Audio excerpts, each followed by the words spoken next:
Good. So yesterday we had down day, and yesterday thought was, could it reverse the down day and be a continuation pattern? At the moment, it looks like that's. You can see the S&Ps are up against this price resistance here. So whether it can hold on to the gain or not is yet to be seen. It's not a continuation pattern. It's not a pattern at all until we have confirmation of a single bar and what it's going to look like. And obviously, we have no idea what this is going to look like at the end of the day. So should it look like this or better? And we'll take a look at SPX, and it can close above 4,700. Well, push up to new highs. So, and right up resistance, you can see on the hourly chart, and stopped right there. It hit the wall, the top there. So nobody really, no, I shouldn't say nobody. It's not collapsing. So somebody is still buying there, obviously. At the end of the day, that looks like a topping tail. It's more of a confirmation, but yet it's still going sideways. If it just closes within here, it's actually positive, because that sideways price action at this area of resistance is bullish. Unless it breaks down below yesterday's low, I've been talking about market basically chopping around here for a couple of days, and that's what's been happening. We've had this choppy market at resistance, and if this turns into what we call a red bar ignored and a bullish 180, black and white, it's positive. It's at resistance. Sellers came in, they couldn't knock it down. It's holding up there, and that suggests it's going to go up if it closes strong. You see the volume here? Obviously you do. It's going to shift. As the day goes on, you can see the December contract is still trading more than next year, but it's pretty close. So as the day goes on, this is going to shift. So just as a reminder, you're going to need to shift into the new contract here, because the volume and this will start to back off. All right. Let me take a look at the spiders. And as you can see, it's up at 470. So it's gapping, right? It's gapping. And there's still 25 or so minutes to go until the open. So when I'm speaking and I'm saying, this is here and this is what it looks like, so on and so forth, 25 minutes could be a long time. If this, should start to drop back down, it could be completely different. So a gap up to the top of this topping tail bar clearly is bullish. And if it can hang up here, or if it dips down, say in the first 15 minutes or so, and comes right back up again, well, that suggests it couldn't go higher. Well, so it's gapping. See, it's gapping here. Just duplicate that. It's gapping right up to the top of the range. And what does it do there? This is where the supply is. Resistance. Right? Those words are interchangeable, supply and resistance. So if it can go sideways here, the same way we're talking about looking at the futures, it can go sideways there. If it hangs up there or goes a little bit higher, it closes positive at the end of the day. So let's see in the first 15, 30 minutes, or maybe in 5 minutes, it just pops and goes right up. That would be something. And that wouldn't be that unusual. Gapping above this red bar, 2 days of chopping around, and now gapping above here. It's positive. Of course, all those puts near the money are the real question once they get cleared out and market makers buy back ES short. So McGraw, expand on that. So market makers buy back their short ES, which that statement suggests to me, well, they're buying it back right now, right? Spiders, we're not looking at ES, but it looks the same. So in part, we can say market makers are buying that back. Are you saying that they can't do it pre-market. They're going to buy if it's true what you're saying, ES should explode higher right out of the gate. I mean, market makers are going to buy back short. That is demand. Now, theoretically, right? How much are they short? How do we figure that out? I know these guys have their, calculations and all of that, but what institution may want to come in and just sell? 17,000 worth of puts bought yesterday, which caused VIX to spike in the afternoon. Okay. Now, what do we do with that information to make money? You're telling me market makers are going to have to buy back their short position. That's demand.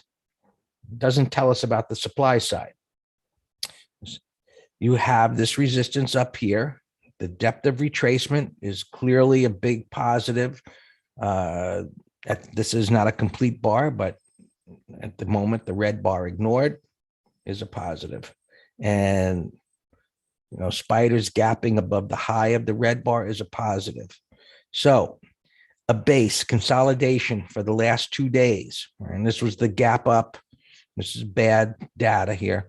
This was the gap up and sideways at resistance. Bullish price action is gapping over the high. You're telling me market makers are going to have to buy at the open, which if everything is, we're thinking that this should run. And if it doesn't, that means some hedge fund, some institution is bearish on this market and holding it down. It's putting its foot on its neck, right? And selling into that demand from those market makers. So there's always two sides of the trade. Who's going to win? Well, the potential to win on the buy side is there. People pile up. Well, what do they do afterwards? I ask that question after every 5-minute bar. What are they going to do next? Right? That's the bar by bar analysis. Is it at resistance? Is it at support? What does it do there? Right? I mean, as professional market participants, we question what's going on and within the time frame that we're looking at, and then multiple time frames all day long. All right, so what do we do with SPX today with this bullish gap up and pattern? Well, we always look to get as far away as possible. So just based on this pattern and the gap here, and I see that there's premium down at 46.30. Right? And it's down below this bar. And I, just based on that gap up, it would take a tremendous, reversal to get all the way back down here. So everything about SPX is, I don't think that'll happen. It may come in, it could turn into a topping tail, but I don't think it's going all the way back down here. So 46.30 is good. Now, 47.40. I don't think so. Not that's where there's premium, that's where there's resistance. And 1 second, guys.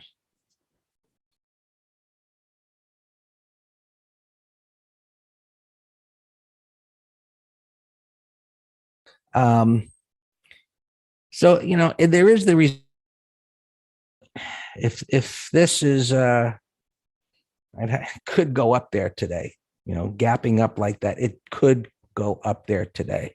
So this is the safe bet, just based on the open. Right? 47.50. I didn't see premium up there, but maybe there is now that. Yeah, 47.50. Obvious place there's going to had to move from to get there. So 47.50. All right, other markets. Now, one of the conversations,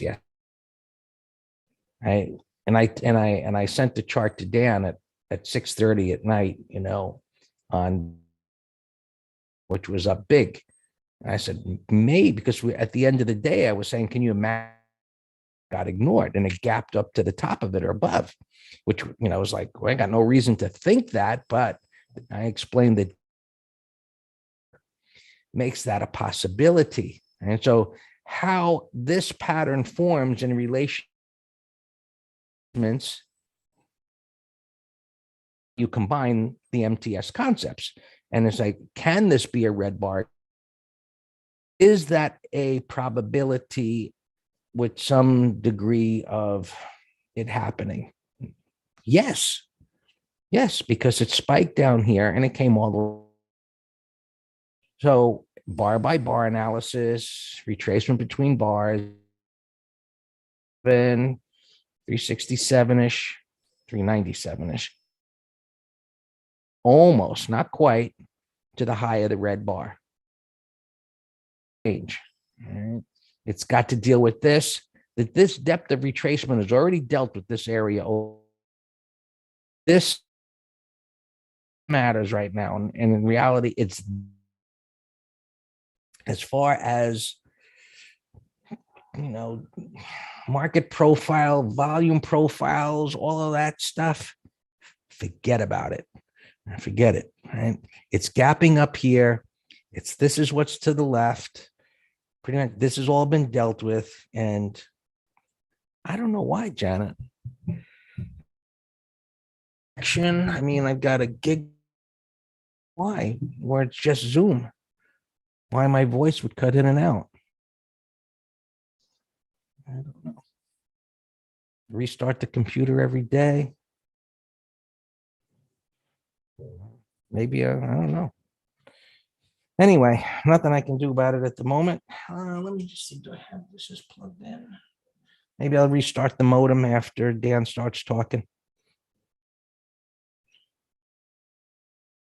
All right. Well, let me finish.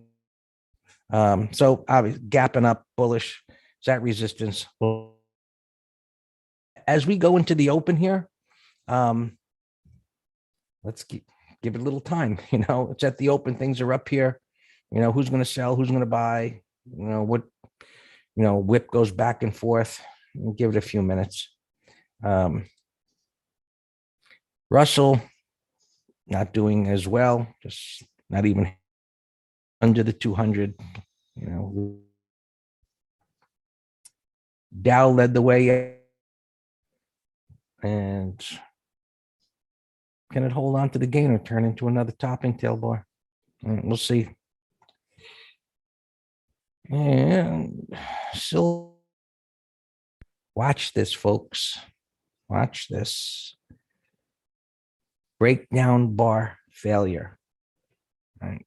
We looked at the way back. I showed this to you here back in June of this year. I showed you this pattern and said, watch for a breakdown bar failure. Now, it's still in development here. I don't know if it's going to happen. But when I see this consolidation in a wide range bar, if this turns out to be an inside bar, today's Friday, it trades above the high on Monday, buy it. And you can see the momentum move down, the consolidation and the break. Let's go back here. Momentum move down, consolidation and the break. Picked up on, I don't know, decade ago, 2 decades ago. It doesn't happen that often, but it's such a awesome shock pattern because it just, everything that you look at based on, the technical analysis, the nasty move down, it can't go up, topping tail, and then it breaks with a wide range bar. And it's like, it just, what? Inside, and then it takes out the high. Shorts are going to scramble to cover. Just watch. At the end of the day, if this is an inside, let's see how this unfolds. This was kind of book, but let's see. Don't forget, gold is slopping around here. Sell setup. See if that rolls. Bitcoin kind of holding against the bottoming tail bar. All right, so pivot. We've got 3 higher low bars to the left and right. So it's created support. Bar's not done. Let's see if it can hold on here. The weekly SE buy. Let's see what happens. Transports, sell setup, but depth of retracement here. Open, things at resistance, this gap up and so on. And we'll see how the day unfolds. All yours, Dan.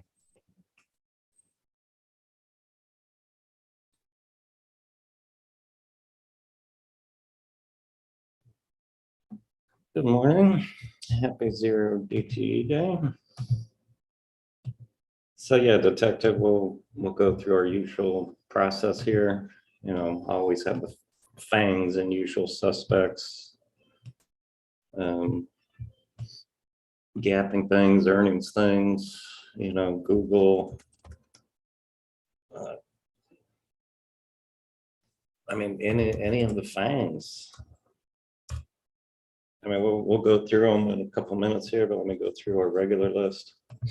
All right, so our opens, everything looks fine, although we did buy put spread on the video. That's gapping up here, so we'll keep an eye on that. Tighten stop. Abgo, we were watching as a 1, 2, 3 yesterday. Look at that big old gap. So there's one, Detective. Just got to put it in a window and see how it holds. I'll put it on my other computer. Abgo. Bottom right here is a call spread, Myrna. Remember somebody was asking me about a put spread on this a day or 2 days ago. And I said, well, the pattern looks fine, but it scared me because it's Corona stock and it's gappy. So, glad we used common sense to stay away from that. But now it's an ugly gap down. That looks like a definite call spread. Well, Jim, how do you know it's not an early Christmas card?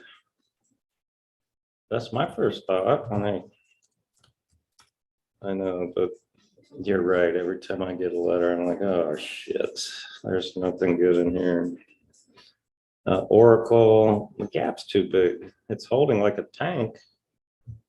But look at that. It's gapping $11 to a prior high. It's holding amazingly well, though, on the 15-minute chart. But there's no pattern. Gap's too big on the daily, but see how it sets up in the first 30 minutes, maybe for a day trade. MCK is not a 1, 2, 3, but it's a range expansion, bottoming tail, bullish weekly, monthly. That's not bad. I'll put it on the weekend list. All right, gappers here. ISIG, this thing's been a wild intraday toy. I don't know what's up with that, but if you want action, put it in a 5-minute, see how it sets up. And you here, I see gapping up, recent IPO yesterday. Didn't even hear about it. We'll watch it. I like watching IPOs. We were talking about Piton short yesterday. Little 180 reversal there. That thing's a dog. Love. Goldman downgraded them. 42. It's gapping right to the prior low, but it's an ugly pattern. Yeah, these airlines are still damaged. Well, Jets had a nice bounce. So LUV is significantly underperforming the sector. RCL, cruise ships clawed their way up a little bit, but they need time. CVS, yeah, that'd be a nice 1, 2, 3. It's holding very well here, Thomas, pre-market. That actually could be a day trade. Look at Chewy here, middle chart, gapping down. That's a big gap. Big gap. We'll watch it. ASO earnings, Sporting Good, 46. We'll come back to you. Beyond Meat, I think we mentioned yesterday as a sell setup. That could be a day trade short, or Detective call spread idea, 0 DTE. Weave recent IPO and a free fall, gapping up the, maybe 30-minute high. AI, remember this one? We actually were trying to get in. I think it was right in here as a long-term trade, and it failed, obviously. I don't know what's going on today, but this could be a put spread idea. I'm gonna get rid of Chewy. Yeah, David, I mentioned Myrna as a call spread idea. But AI gapping over that red bar, that's a failed sell setup. Put spread idea, TSM. They reported something or other. Oh, talking about the market gap, IMOS, that looks like an EDR. I mean, I was just shocked that we have record inflation, and I'm watching the market rally at 8:30. Like, that makes no sense to me. None whatsoever. I mean, think about it. Record inflation. Why is the market rallying? What if inflation came out better than expected, meaning lower? Then what would the market do? I don't know. And it's just, that's why technicals are so good. You don't have to get all confused in your brain. Just trade the pictures, because it's a sum total of all market participants. Fed's action. Yeah, I was thinking that too, that I'm not a big prime broker with big research departments, but yeah, that I was thinking that if the market's rallying, they're saying whatever it is, kind of like one of those things where bad news equals good news, where the market likes bad news because then they're going to get more crack cocaine. All right, CMTL had earnings, nasty crack, but I can't tell where you're gapping. Oracle, we looked at. Sloppy IPO there. ePay, 47. This isn't bad. That's not bad. I'll put that on the window.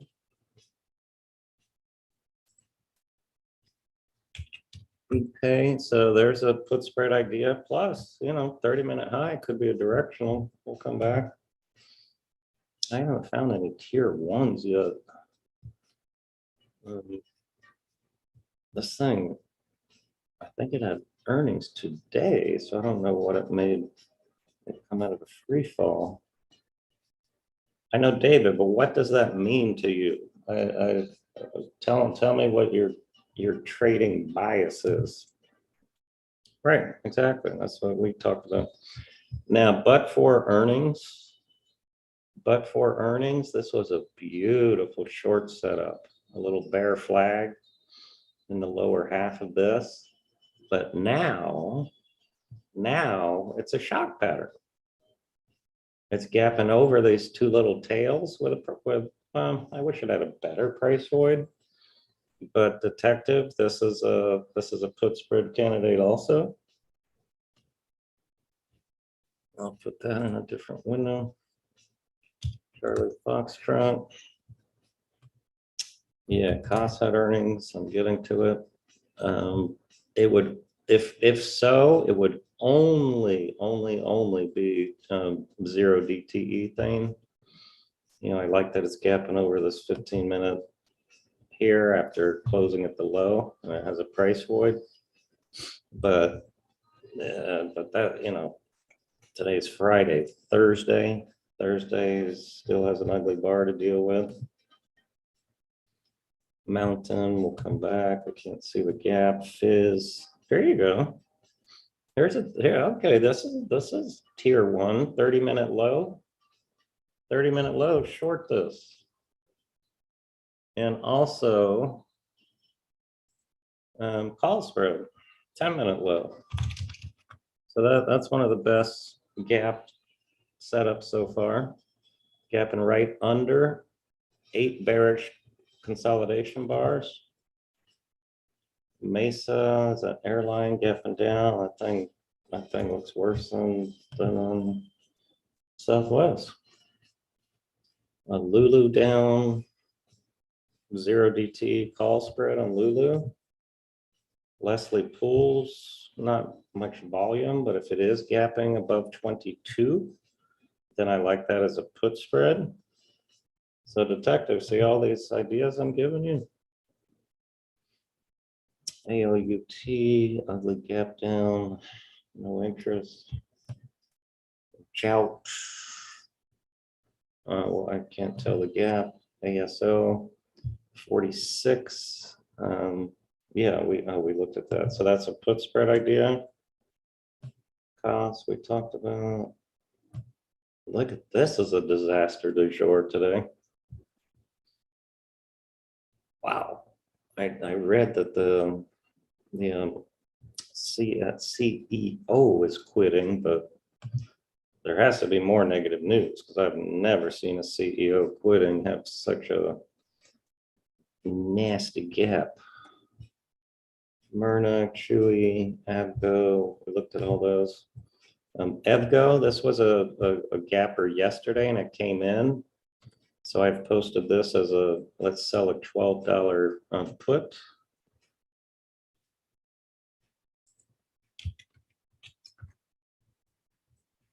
For next week, right around the closing price. No pattern, IPW, Nikola. Nikola, it's an EV, potential bottoming pattern over yesterday's high. Unfee was on my watch list yesterday, but then it came in a little deep, but it's still worth watching. It holds the upper 50 here. Yeah, you got plenty to watch there. So the process. Put them in a window. Wow, tick 1250, man. Put them in a window. Let's see what they do. And then after 5 minutes, we'll check the premium because there's gonna be too spready at the gate.